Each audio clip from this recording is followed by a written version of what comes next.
Hey y'all, just a quick heads up at the beginning. I knew that when I started this Turning Basics series that the section I did on Mandrel turning was going to be a monster. I just didn't realize how big it was going to be. There's just a lot of content out there that talk about things like pen turning and stuff like that that glosses over a lot of important things that if you're new to wood turning or you haven't actually analyzed what you're doing in the craft, you might skip over. I mean, you kind of have to know how to clean out your Morse taper, or why rib kits sometimes give you a better feel, or the efficiencies you can integrate into it if you want to make pen more than once. That's the kind of stuff that my content, Worth the Effort, we dive deep into so that you can have confidence in there. And hopefully, there's a big hope, that you'll grab some of my ways of communicating the subject so when you pass it on to somebody else, it will be efficient there, because mandrel turning, or specifically pen turning, is a wonderful way for you to introduce people to the craft that you're enjoying and get them involved. I mean, 10 minutes and they can make something that they're successful with, that they'll feel proud of and have a really good sense of accomplishment. When I brought all the film content together for this mandrel section, I condensed it down as best I could, and I'm still around the 3-hour mark. So I'm going to break it up. This first section is going to be a lot of details about the concept of mandrel turning and what different things you can use to be successful at it. The second one, we're going to dive deep into techniques. And on the third, I'm going to show you all my tricks for doing batch production work. So any of y'all out there that are just getting into the craft that might want to help subsidize your craft, or you want to teach a teenager so that they can have a school fundraiser, it's great for that kind of stuff. There you go. So I'll introduce these in rapid succession on my channel. And as always, on the Turning Basics series, the Tuesday after the video, I will do a live presentation. Details will be down in the description. Well, I will answer all the questions that are collected down in the comments and on my Patreon page, giving them a little bit more of importance there. So, hope you enjoyed this. Have fun. Welcome back to the Turning Basics series here at Worth the Effort Woodworking. Now, I started out the series with 2 videos that basically talked about the tools. One entire video was dedicated to just the lathe, and then a second video was the accessories to the lathe, the other ancillary tools that kind of went along with it. And those were really targeting those people that were just getting into the craft and needed a good overall information. And for a lot of more experienced people, they probably drew a few tips and techniques on why certain tools were of benefit to them. I also, along the way, kind of assigned some homework to some earlier videos I did. For example, the 4 cuts video, and that just explained a lot of terminology in how to use a lathe, some overall theories and stuff like that that will really benefit you from going on. But this video, we're going to start making stuff. Now, in the real world, most people's first turning experience is making a pen. It might be at a fellow woodworkers who you just kind of went over to visit, a family or a friend member. Maybe it was in middle school. Well, perhaps if you were in Austin, Texas, it was on South Cooper Street on the sidewalk. You see, most of y'all that have been watching this channel know that I make a lot of my income this past decade working art markets and basically setting up a 10x10 tent at farmers markets, that kind of stuff. And I'm a major advocate of always demonstrating your craft whenever you're at the markets. Many times I would bring a small lathe, and probably the past 5 years I've mainly done tops, but in the first 5 years I would do a wide variety of different demonstrations. And it seemed like when I was working the South Cooper market, I always did pens, and I loved it because that was one of the few demonstrations where I could get the customers involved. I would actually let them turn the pen.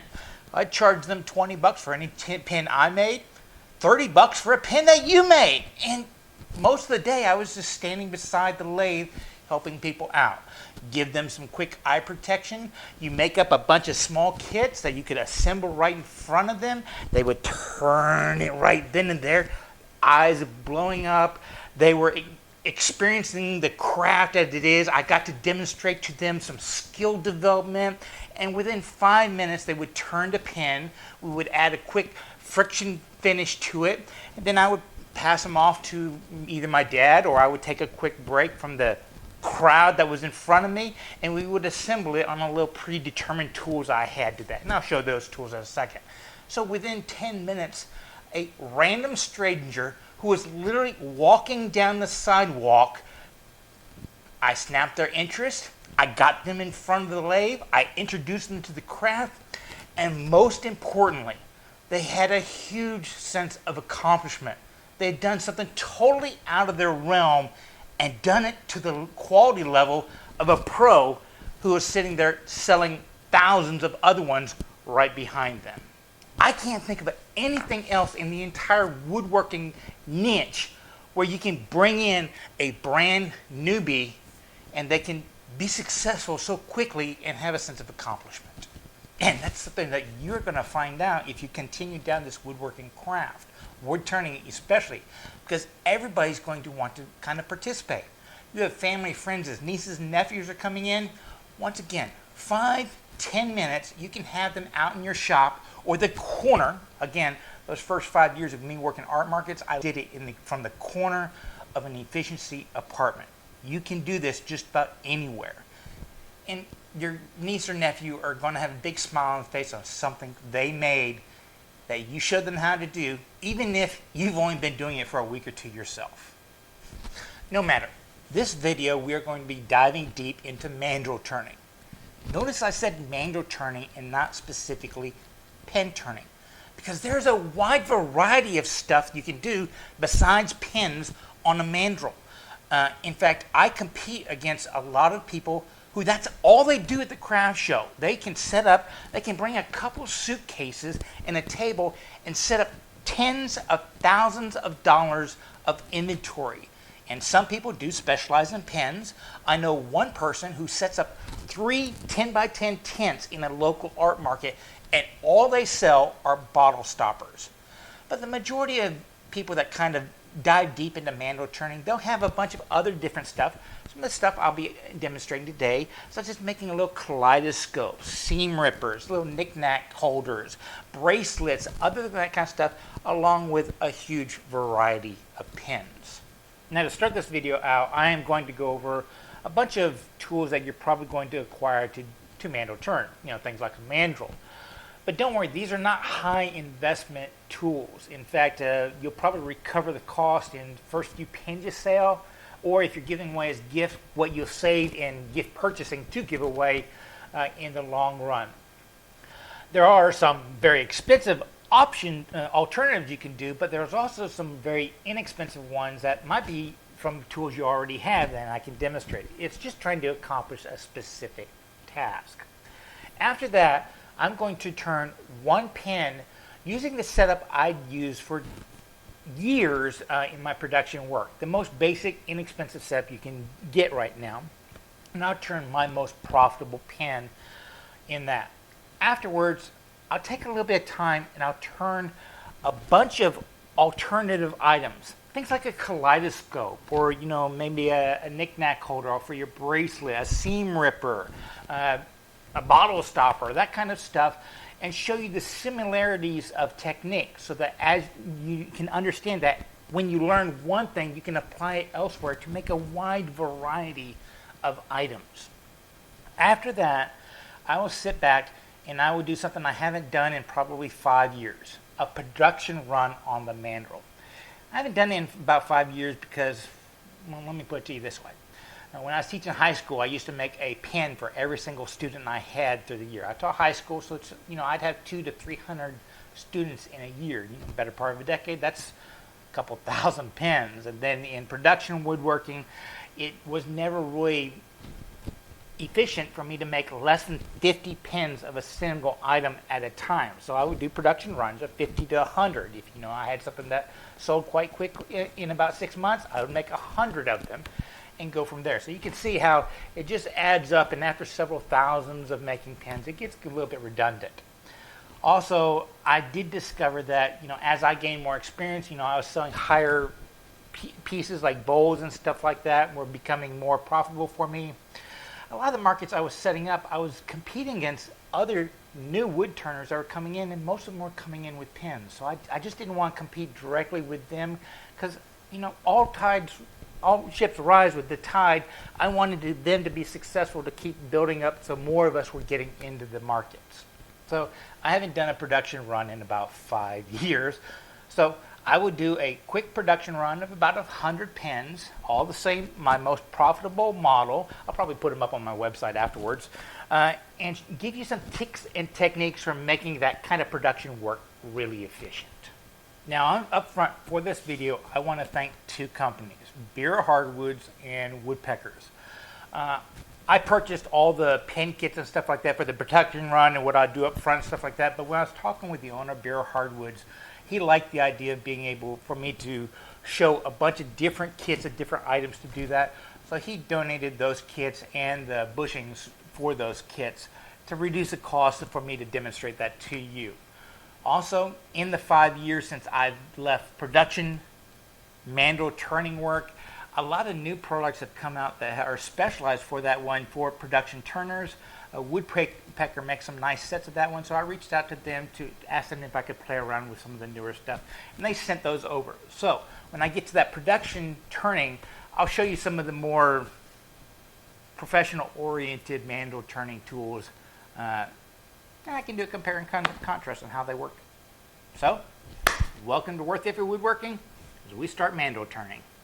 Now, in mandrel turning, there's a lot of things that I kind of recommended you get whenever you start wood turning accessories, so to speak, the chuck being one of them, that really aren't needed.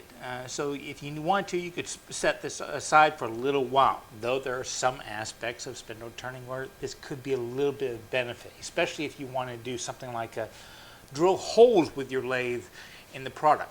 Because mandrel turning is basically just attaching wood to some kind of shaft on the lathe in order to get it turning, or in order to work it. So instead of the chuck, we're going to be using a mandrel, and in this first project I'm going to be using a pin turning mandrel. And the secret to this entire thing is a Morse taper. But a lot of people don't realize you got to maintain these tapers. So here's the pin turning mandrel I've been using my entire career, or maybe I should say it's kind of like Grandpa's axe. It's gone through 2 heads and 6 handles, but it's the same one he used his entire career. But these come in parts, and basically 3 parts. You have this little brass knurl right here, and what that does is it squeezes the work between bushings, and I'll get to more of that in a second. I have found that about every 1,000 pins of using this one, you're going to need a new brass one. They just kind of lose their threading or tensioning. They just work better with new ones, and they're not that much money. And this part right here can come off. Now, most pins that you use nowadays are 7mm pins, so that the brass that you use for the pins just slides right on here. But other ones will be a little bit bigger, but they'll still use the same center diameter. It's just the bushings will be spaced. And once again, we'll get to that one. So with one pin mandrel, you can do most of your pin turning. Now, why I say they need to be maintained is you can look at mine right here. It's got, because it's been sitting for years, it's got a little bit of surface rust on them. And that can be a hugely critical thing, because a Morse taper is how this thing anchors to the lathe and gets its rotational torque. This is thicker than this at a very specific angle. Can y'all tell that? That perfectly matches the Morse taper that is on my lathe. This hole right here is not actually a straight hole. It has a taper to it, and they generally refer to it as a MT1, a MT2, or MT3. Most of the time they are MT2, meaning a Morse taper of the 2 design, and I don't know what the actual number means, but it kind of it means it's a specific angle from here to here. And because of that angle, whenever you put something in, I just push it in a little bit, it's not going to want to come out. You actually have to take something from the back side of it to knock it out. There's a lot of stiction involved because these 2 pieces perfectly match, and that just initial pressure right there just really locks it in. I will tell you this, after you've turned it for a while, where you press wood into this, so it's put even more pressure on it, you will have to bang really hard to get that piece out. And a lot of times what I'll have to do is I'll just kind of tap it a couple times on the side before I bang it here, hoping that the vibration will make it a little bit loose. But here's the thing you've got to understand. Even this pristine one right here, it is not stickioning very well right now. A light tap will break it loose. Just finger pressure is breaking it loose. That's because this thing has collected sawdust on the inside of just sitting. That chuck right here leaves that gap open and it just fills up in there. So whenever you press stuffing in, it kind of presses that sawdust to the side. You need a perfectly mating surface, which is why this little surface rust on this particular one right here will cause it not to bind as well with that surface. So I could just pull it out even after banging it in right there. It's not, the stiction isn't there. You need a perfect mating surface on the inside. Hence, before you start turning with a mandrel, go ahead and give the interior mortise taper a good cleaning. There are devices like this little piece of plastic right here, which has a little bit of give to it, which you can slide in, and because of the grooving on the outside, it will kind of ream it out and clear off any of that sawdust that has somehow kind of adhered to the walls, or actually maybe been pressed into the walls with your use of a drive center or something like that. So real quickly on mine, I'm going to disassemble it.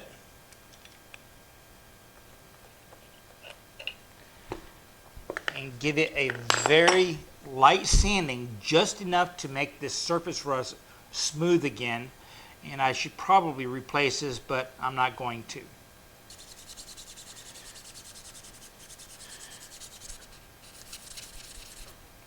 So when you reassemble them, there's going to be one side of these shafts, and you can get replacement shafts for them. Again, as I said, I've done it multiple times. You can even get shafts of different lengths. I just kind of replace. I have one that's slightly thicker than one that's just a direct replacement right here. And then you get different ones on things. But all the shafts come with a little spot that's flat right here so that some kind of wrench can grab onto it so it won't rotate.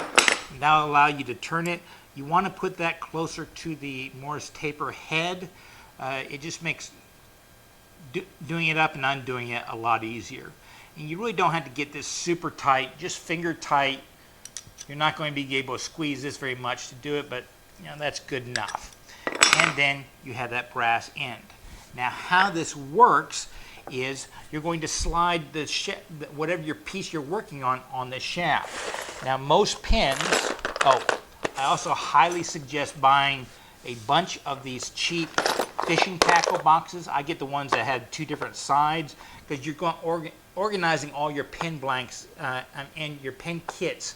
It's just a lot easier to do this one. You basically have one side for one pin, and each individual pin is probably going to have maybe a unique drill bit or different parts like that. So this side right here is where I keep a lot of different bushings and stuff. So, and some spare brass rods. So how these things work is you have bushings that are set for the thickness of this piece right here. And generally you're going to put a few on, and their thicknesses might vary depending upon how thick you want the pin part of the pin kit to do. Can you see the difference here? This one's a little bit higher than that one. That's judging the thickness of the pin ends at the different parts. So you assemble it, put the perfectly sized bushing on the middle, and then maybe another pin part on the end.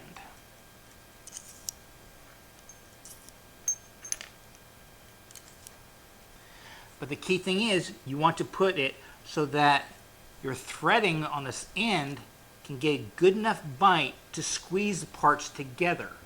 So now it's all locked in and the wood will spin on that one, on this part. It's squeezing it in between the mortise taper head and here on the end. If you have a pin that doesn't use multiple pieces of wood, obviously you're just going to be turning that one piece. You can still do it on a mandrel like this by simply using extra bushings.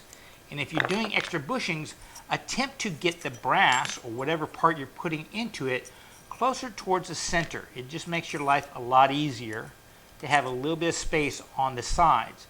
And then you just put in as many of the bushings as you need. These bushings will probably be from other pin kits that required, you just kind of collect bushings. The key thing is you want the two there next to the brass to be the ones that are properly sized for whatever pin kit you are using. Then once you get that last one in, that can be into the thread so that you can actually put some pressure on it, go ahead and tighten it up. And you are now ready to put your mandrel into your lathe. Now, if you have a pen that has really thick parts, right here, you're still going to use this thin shaft. It's just that the bushings that you buy that go specifically with a pen like this, well, you can see it still goes into that same diameter thing, but it's just a little bit bigger at the parts where you're going to be sizing your wood blank. So now we have a clean Morris taper. The female side and the male side is smooth. There's no oil, wax, gum, or anything on there. And you can just kind of push it in as hard as you can and bop it in. That is all the pressure you should need in order to spin the lathe. But you can see right here, this is kind of out of distance. We kind of want to stabilize this end. So we'll bring the tailstock up to support it. Now, what comes with most lathes is a drive center a live center that looks kind of like this. This is not good for supporting the end of the mandrel. See that kind of heavy point? This has a little bit of recess in there, but you don't want the pressure riding on that recess. So here's a better look. You can see that the taper of that point means that it's going to bottom out on that recess right there, which means that any vibration, you can hear it. I can move that point along the bottom. So this right here is not going to stabilize this end if there's any vibration inducing it. It's actually just going to damage the tip. What you want is some kind of cone drive. Notice that that angle is a lot steeper.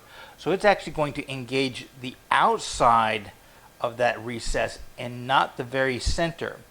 And that will give you a much more stable contact point, and you won't have to put pressure this way in order to prevent the movement back and forth this way.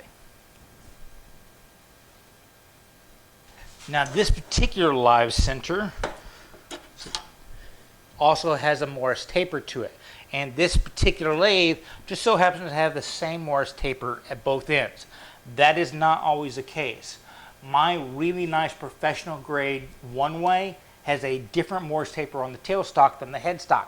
And that has posed some problems in that, I can buy things like a Jacob's chuck to hold drill bits with a Morris taper. So I can put it on this side right here, put a piece of wood in a chuck and drill holes into it just by sliding my tailstock back and forth. I can also do the same thing of putting this in the head side, and because this is not a live center, meaning it doesn't move freely like this one does, it will spin and I can spin that drill bit.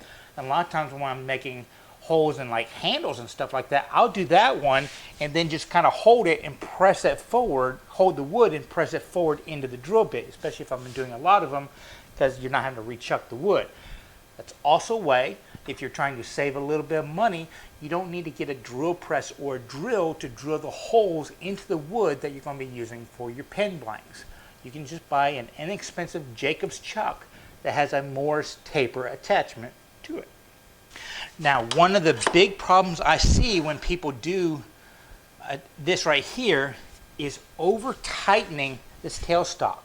This tailstock is not designed to press this into the head to get it to stick. If you're having to do that one, that means that the Morris taper is not cleaned out. They are not matching perfectly, so they're not getting all that stiction, causing the friction, allowing you to add torque to it and allowing you to spin to it. Something is wrong there if it's spinning freely, or if the mandrel is spinning freely. All this is designed to do is to keep the back from vibrating. So all you're going to do is push it forward just enough to engage it so it won't wiggle. Okay? Maybe just a little finger pressure right there, just to lock it in, and then lock this piece right here.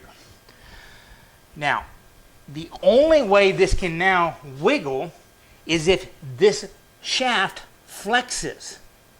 But that's the problem if you put more pressure on it. It cannot drive into the head very more, so the pressure actually bends that shaft out, which causes a vibration, which means you're never going to be able to get a very good finish, and you just add frustration.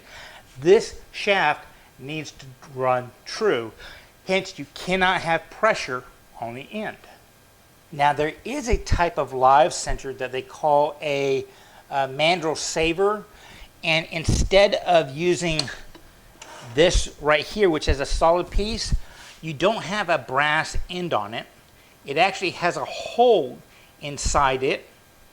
This has a hole inside it where the shaft will actually flow through on it, and the tail stock,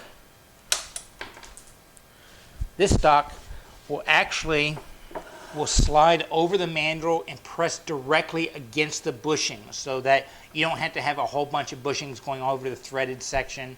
And it's called some kind of saver.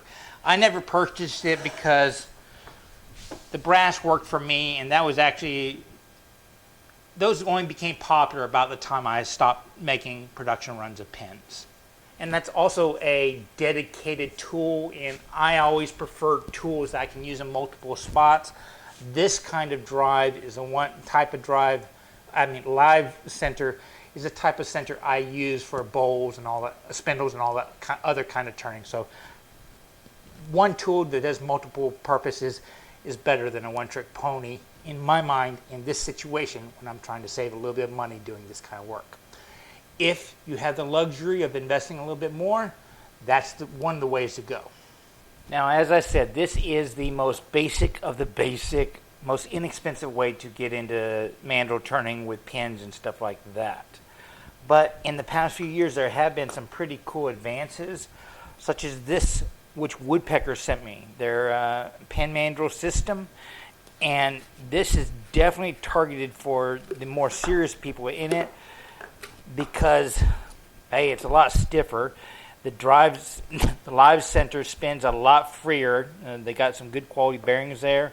But you'll notice that it uses that kind of mandrel saver system where you have the shaft, you put your pen blank or whatever on there, and see the hole right here comes through. And you just press your tailstock forward just enough to stabilize it and squeeze it all together. This means that the contact point between the metal right here is a lot shorter when you're turning, so there's less chance for that flexion coming on. Also, I like the fact that whenever I'm in a production run, basically I just move the tailstock back, take off the pin blank, put on another pin blank, move the tailstock forward, and get back to work. There's none of this unscrewing and all dealing with all those bushings. Now, so far we have only really talked about pen turning, using a mandrel to slide a piece of wood that has a hole drilled all the way through it. As I said earlier, mandrel turning is so much more than just making pins. You can actually do mandrel turning where the hole does not go all the way through the piece of wood. And that might allow you to make things like doorknobs or light poles, or even probably the most common thing people make nowadays are bottle stoppers, just because they make great gifts. And that kind of mandrel looks something like this. It has threads on one side so that you can just drill a hole in a piece of wood just about that deep and then thread that piece of wood on.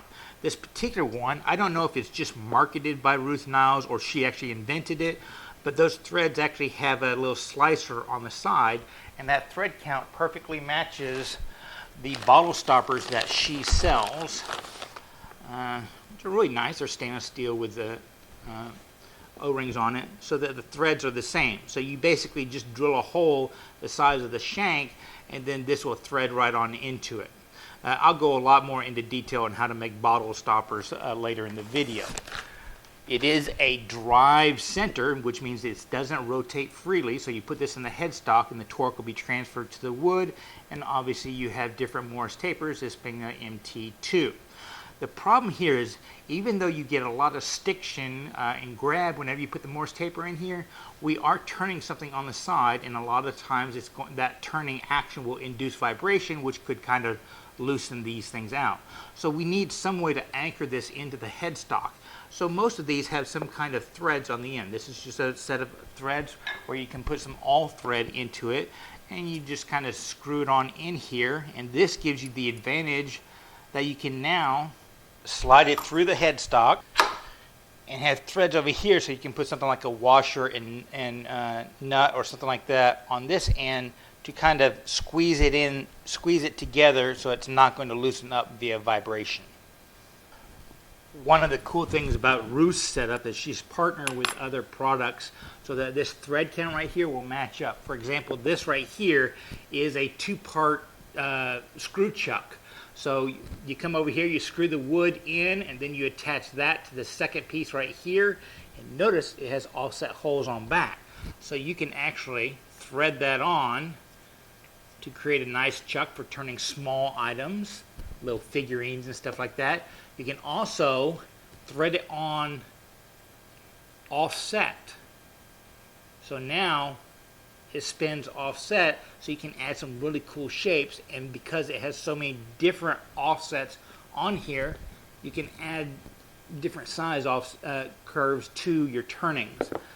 This even goes even farther in that you can rotate it around here in combination with that to get hundreds of different angles on your turnings. A little bit more advanced stuff like that, but it just gives you an idea of all that you can do with a simple mandrel. So now that we've got all the mandrels covered, or most of them, let's start talking about getting the wood on those mandrels. Because really, all you need to be able to do is drill a hole. You could actually walk out to your backyard, cut off, a 4-foot section of a branch, a 4-inch section of a branch, or even a 2-inch section of a branch if you're just making pins, and drill a hole in it and attach that straight to your lathe, because you'd be using the lathe to turn it around and stuff like that. It doesn't have to be processed in a perfect square beforehand. So drilling a hole is probably the most important aspect of preparing the wood. Now all you really need is a drill and a properly sized bit, and you can have at it. Though, if you're wanting to do things like maybe get the grain to match perfectly with both sides of it, you're probably going to need different techniques or tools to do that one. Probably the most common one that I would recommend is some kind of drill press. Even if it is just one of those mechanical ones, the attachments that you can put attach your drill to, and it just kind of locks everything down, moves up and down. I've seen vintage ones out there, and I think several companies have come out with new, more robust aluminum versions made on CNCs. So check those out. But for most of us, we're going to get a drill press. These things are incredibly basic machines that really haven't changed much since the turn of the 18th century. Yeah, they've added a little laser stuff to do that. All that's worthless. All you really need to make sure of, if you're working on the used market and even today's modern new market, because some of the ones that they make nowadays are just really cheap, is to make sure that the chuck runs true. And what that means is whenever it's spinning and there's no vibration, because a lot of times they get a little bit offset and they kind of go around like that one. Make sure it is true, and it would be really, really nice to have one with enough throw to drill through the entire piece of wood that you want to be using. For years, I had a very small desktop one from Craftsman, an old Craftsman one, and the throw was only about 2.5 inches, so it could never fully get through the pieces of wood I was using. And I'll show you some techniques to accomplish that with a shorter throw, but it's just really nice, and you end up with more accurate results if you can get it to go all the way through. Next, you're going to need some way to lock your material down so you can accurately drill it. This is what I've been using for probably a decade. I'm not sure they make this exact model, but they make things that are very, very similar. Basically, it has a little adjustment wheel right here where you can move this back and forth, and it will squeeze a piece of material in perfectly 90 degrees. So you bolt this to your drill press's tabletop. You can then drill a hole in and then just swap it out, put another one in, and do that one. I bought this when I started doing production work, but for the first few thousand pins, I basically used just one of these clamps that nobody seems to know how to use. You basically just drill a hole, clamp them together like this, drill a hole with like a Forstner bit that's just a little bit smaller than these, so that way you can open it up, drop this in, that hole will clip on the sides of this, keep it perfectly 90 degrees, and then just clamp it back down, drill your press, loosen it up, swap it out, put another one in. A very, very cheap solution, and very rarely will you be doing a full 4-inch blank. Most of the time we've cut them in half or cut them in sections, so you're only going through a half to 2/3 of these at the most. Now, when I was doing this with that lathe that didn't have a full throw so that it could always go all the way through, one trick that I would do is I would actually clamp it in, I would drill in as far as it would, and then I would actually release the clamp a little bit, and as I raised the drill bit up, it would come back up a little bit. Then I could clamp it down and drill the rest of the way through. You're just using a really long bit, and it seemed to work just fine. It might have wallered out the top a tad bit, but the CA or epoxy you used to put that brass tube in the middle of it, nobody ever noticed it. I have also seen these made for those, attachments that you put with your drill to add power to drill down into it, so you can lock it in and center it in. And that seems like a wonderful idea for people that are really tight on space, where a drill press, you just don't have the space for it, because they're only about that big, so you can put them underneath your cabinet or in a closet or something like that. They do have limited functionality outside of pin turning and mandrel turning and stuff like that, but the whole contraptions you can use elsewhere. It's not a total substitute for a really nice heavy-duty drill press, and you can find those on the used market very inexpensively, just because there's so many out there, and they are fairly easy to fix up if you need to. Another specialty tool is a pen press. And both that little clamp for the drilling and this pen press are two things that, if you want to work with teens or young kids and let them turn, those are great tools that really increase the safety and their access to easy accuracy, so that they will have a greater sense of success. This right here is basically how we assemble the pins. You have basically turned the wood parts, and now you need to attach the hardware that you bought in the kit, and all of these are generally press fit items, so that they're slightly different size, so when you squeeze them together, they will just lock together. And the key thing is you have to squeeze them perfectly at 90 degrees, perpendicular to each other, or parallel, whatever that is. Because if you're offset by just a few degrees, because you're putting a lot of force there, they'll a lot of times kick it and just destroy your pen. So this device right here is something that you can use to squeeze the parts together and keep them perfectly 90 degrees. The lever comes out over like that. And this particular one has these little flippers, so that you can do just smaller sizes, because this side only has a certain amount of throw. A bunch of different companies make variations of this. It is pricey, but if you're doing batch production work, you're going to recover the cost of this and that other clamp I just showed you within the sale of a few pins. But it really does make working with new woodworkers, like when I was doing it on South Congress Street in Austin, I would actually have this bolted to my lathe stand so that the customers could assemble their own pins.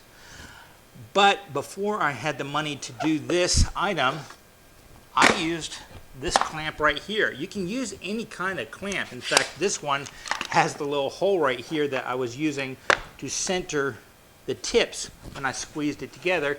You just have to be very consistent when you're squeezing it together to make sure you don't twist it. You will destroy a few pin blanks, but maybe 1 or 2 out of 100, just because you got lazy, is a fair price for just using something you probably already have. You can use benchtop vices. I have even seen woodworkers use a small hammer. They'll put a piece of wood on top and just kind of tap it like that. That seems really risky to me, but it's just a little inexpensive tool you're going to have to purchase in order to consistently do the work. This just makes it a lot more efficient, elegant, and a little bit more enjoyable. Now, if you're wanting to use something more than just a tree branch, you're going to have to use some kind of processed material. And luckily, if you're getting into pen turning, ball stopper turning, stuff like that, you really don't have to buy any more tools, because you can just buy the material pre-processed, ready for you to use. Understand that that's going to increase your cost quite a bit. I mean, this little blank of acrylic for UT fans, that was $4, $3.99. I think the same was this one right here. You can buy little wood blanks like this, for $1, $2, $5, depending upon the species. But $1 for a single one is probably the lowest you're going to get. Though if you buy a batch of 100, you might get price breaks and stuff like that. But that doesn't beat the cost efficiency of just buying this right here is about 3/4 of an inch square for most pen blanks like this one. That's good enough. Though if you want to use it for the bigger, thicker cigar style pens, you'll probably want to get a 1-inch square board or a 4/4 board. Well, you don't have to get wood that is fully processed perfectly flat to make a pen, because again, you're drilling a hole and making it round, so flat doesn't matter. So you can go to a hardware dealer and buy 4/4 lumber of any species you want.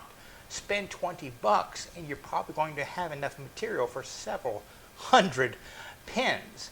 You just have to have a way of making these little squares.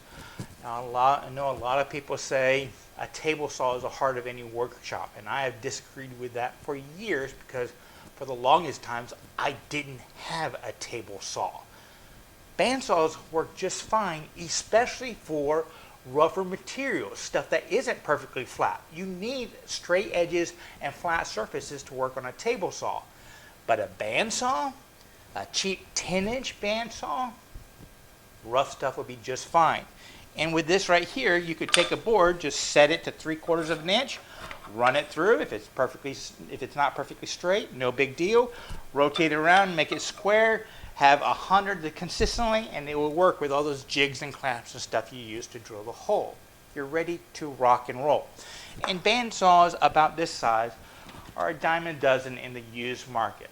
Granted, there are different quality levels and stuff like that. A really nice one, might run you $400 to $600 new, maybe $200 on the used market. If you go really vintage, you could get a really nice 14-inch bandsaw, which is going to be something that it's going to sit in your shop. You're not going to just pick it up to put it underneath your bench when you're not using it, for $100, $150. And if you have to add a bearing or anything like that to make it perfect, they've been so standardized that parts are a lot of times interchangeable, and you can buy the parts just about anywhere. You do not need a big dog like that in order to turn wood, especially on a lathe like the MIDI lathe. This will be just fine for bowl blanks and all that kind of stuff in the future. It will have more purposes than just making pin blanks. So don't be afraid of getting it. I've always kind of said that in the cabinet making world and stuff like that, you have kind of a trilogy of power tools: the table saw, the jointer, and the thickness planer. Those all kind of work together. In the wood turning world, basically in this small scale size, you have your lathe, a bandsaw, and a drill press. Those all kind of work together. If you start getting into the bigger work, my opinion is it's a lathe, a chainsaw, and a bandsaw are the perfect trilogy. But for this size work, you don't need a chainsaw. So let's see if there are any other, well, I'll get to gouges in a second, but anything else that I probably need to cover that are just specialty especially for just mandrel turning, pins and stuff like that. The most hated thing I have is a pin mill. When you have your piece of wood and you've slid the brass on the inside, basically the wood is never going to be perfectly sized to that brass.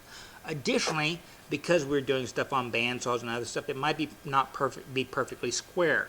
So what a lot of times you have to do is ream out any glue that got inside that tube, and also square up the wood to the brass, both bringing it down to the level of the brass and making it perfect 90 degrees. And that is what a pin mill does. It has a little cutter on the tip, and you have different size of these tips for different size pins. It slides in there and then it cuts it down. But if you understand wood, this is end grain. If you're cutting it like this, you're cutting directly across end grain. These things dull so fast. When I'm in production work, I might get 10 to 20 pins before I have to resharpen them. And it's always this center section right next to the shaft that dulls super, let's see if we can get in focus, that dulls super fast, because that's what's cutting the brass. And a lot of times the brass is a tad bit harder than the wood. So you end up disassembling it to sharpening it, and it's just a real pain.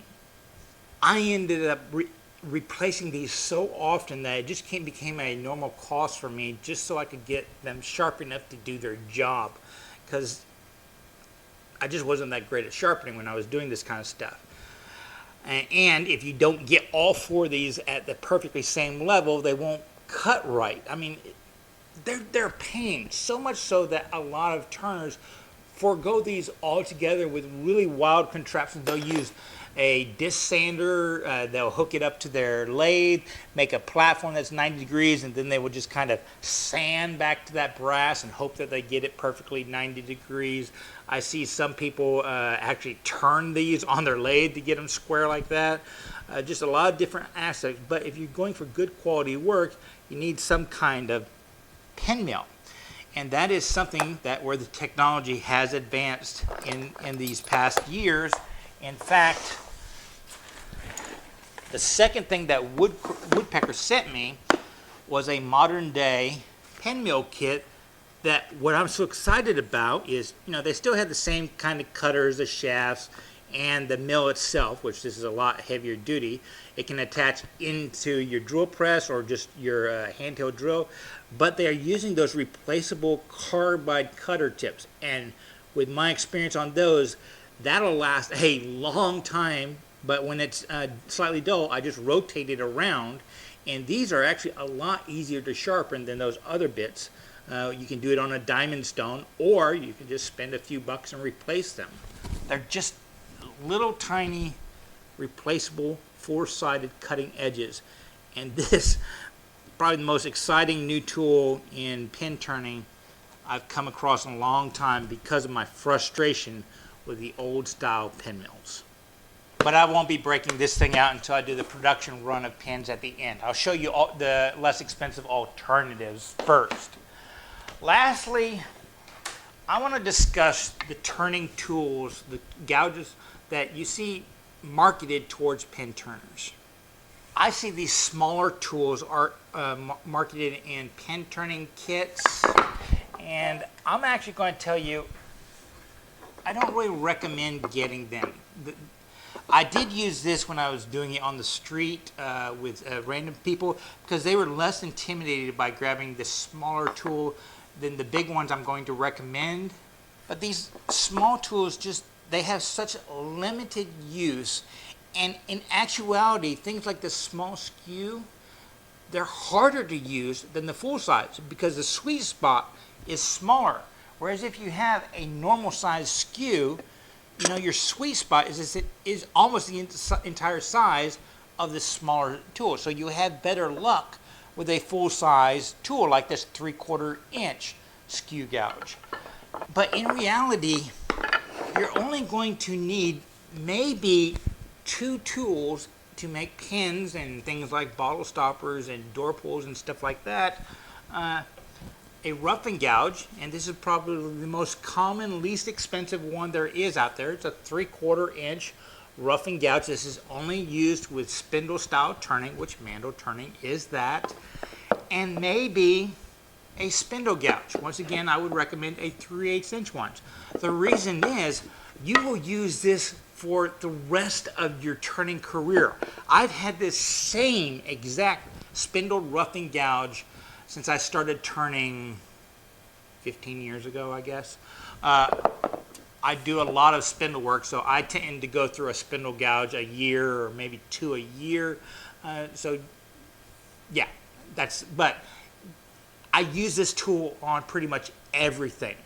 If you absolutely want to work on improving your skills, I would also suggest a skew. And I call this a 3/4 inch one a small skew. I use 1 inch and 2 1/4 inch, 2 3/8 inch skews all the time. This is just the one I use for smaller work. And again, there are a dime a dozen out there. You can find them fairly inexpensively. You don't have to have the greatest of steel out there. But let me tell you, buying the best of the best in this realm versus buying the cheapest stuff, you're probably doubling the price, which means you might go from $40 to $60 or $80 for a lifetime tool. And this particular one is a lifetime tool for me. That's cheap. Steel's cheap, even the best of the best out there. Some people might recommend going ahead and getting a bowl gouge too for certain cuts, but if you watch my 4 cuts video, you will understand that all of these tools can do the same thing. They have their specialties, but they also have the ability to do the cuts that the others specialize in. You just got to learn the techniques. And as far as carbide tools, for this kind of work, don't waste your money. Next, let's talk about the material. And since we're starting out with pins, I'll kind of specialize this talk about pin making material. Now, as I said earlier, you don't have to make your own materials in this craft, and that's a really cost advantage when you're first starting out, because you can make a lot of stuff to sell and then either buy the tools like the bandsaws, drill presses, stuff like that with the product you sell. But if you're making your own from scraps and stuff like that, there's some key things I want to discuss. Now, there are a couple of different attitudes in materials that vendors take and probably different artists take.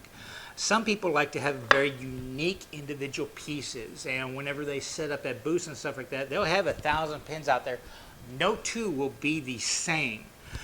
And granted, because wood is not a homogeneous thing, no two are the same, but you know, you can make a dozen pins that look fairly similar by using the same species of wood with the same grain alignment, that kind of stuff. My personal opinion, in the booths I sold, I didn't want the pins competing with the higher priced items, so I made pins that were, you know, from $15, $20 up to about $45 to $50. Probably the most expensive pin I ever sold was one that used a computer circuit as inside epoxy. I think I sold that for like $85. 90% of the pins I sold were in the $15 to $20 range. They were more in my mind, that price range is an impulse buy. If somebody's spending $25 to $30, all of a sudden that's more than a $20 bill, so they had to think about it. I also personally like the plainer pins. You know, the solid pins. I thought they were more elegant.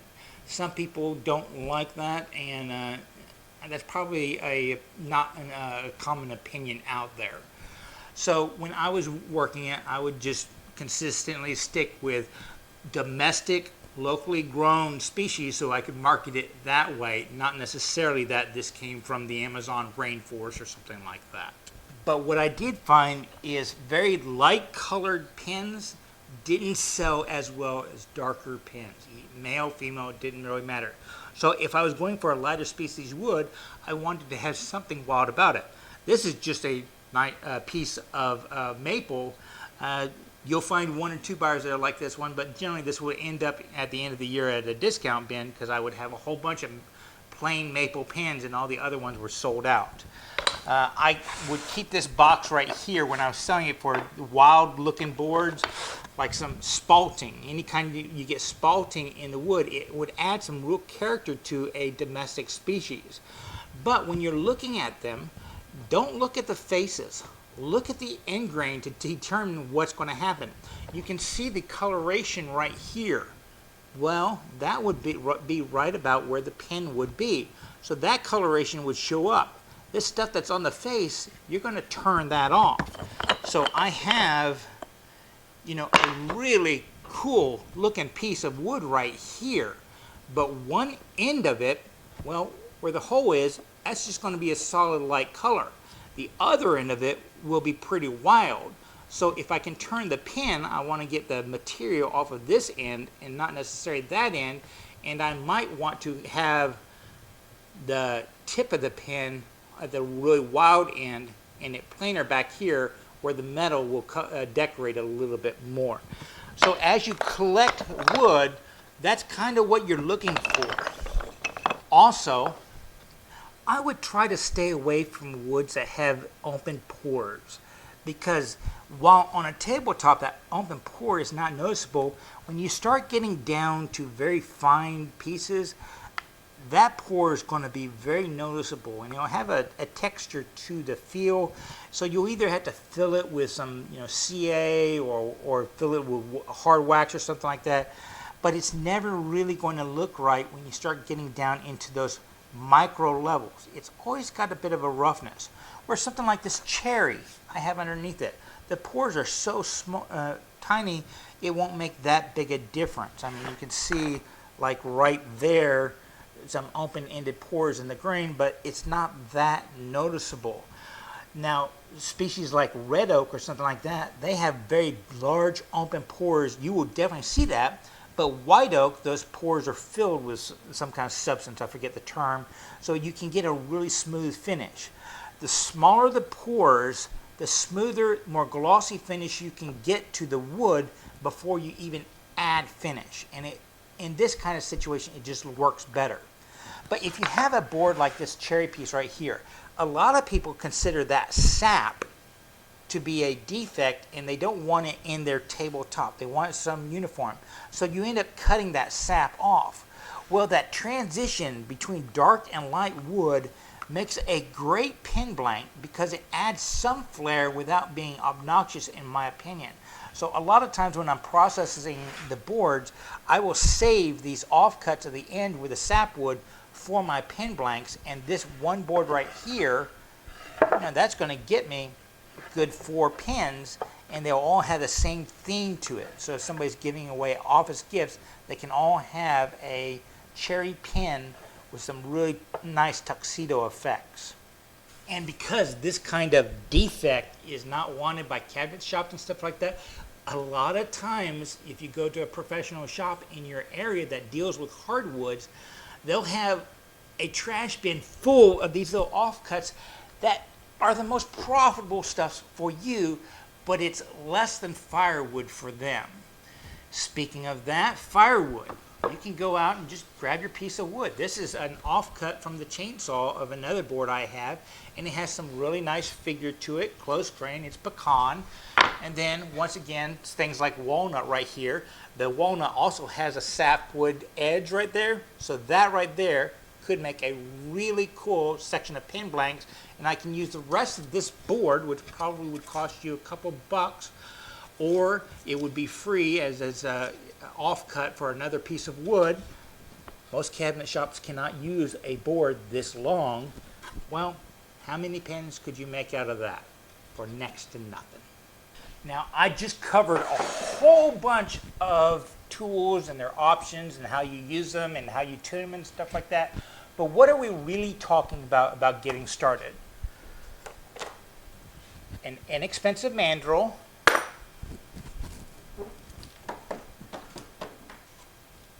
a drill and a drill bit, whatever kit you want to use to turn the to make whatever you want to do, and your lathe, a spindle, rough and gouge, and maybe a little bit of sandpaper.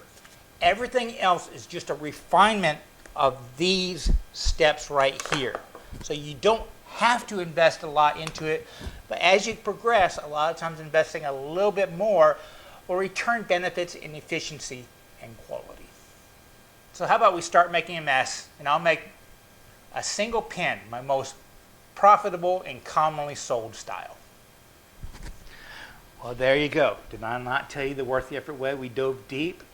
Yeah, a lot of it is kind of common sense after you've heard it once or twice, but a lot of new turners haven't heard it those few times, so it hasn't made it to that common sense section of their brains.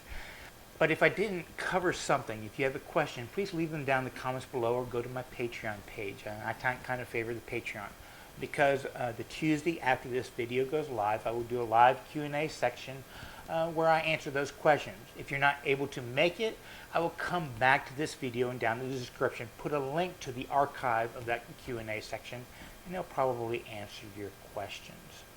And as always, if you did get something out of this video, please like, favorite, subscribe, do all those social medias because they do help with the algorithm a little bit, but we all know that the algorithm does not favor educational material such as this.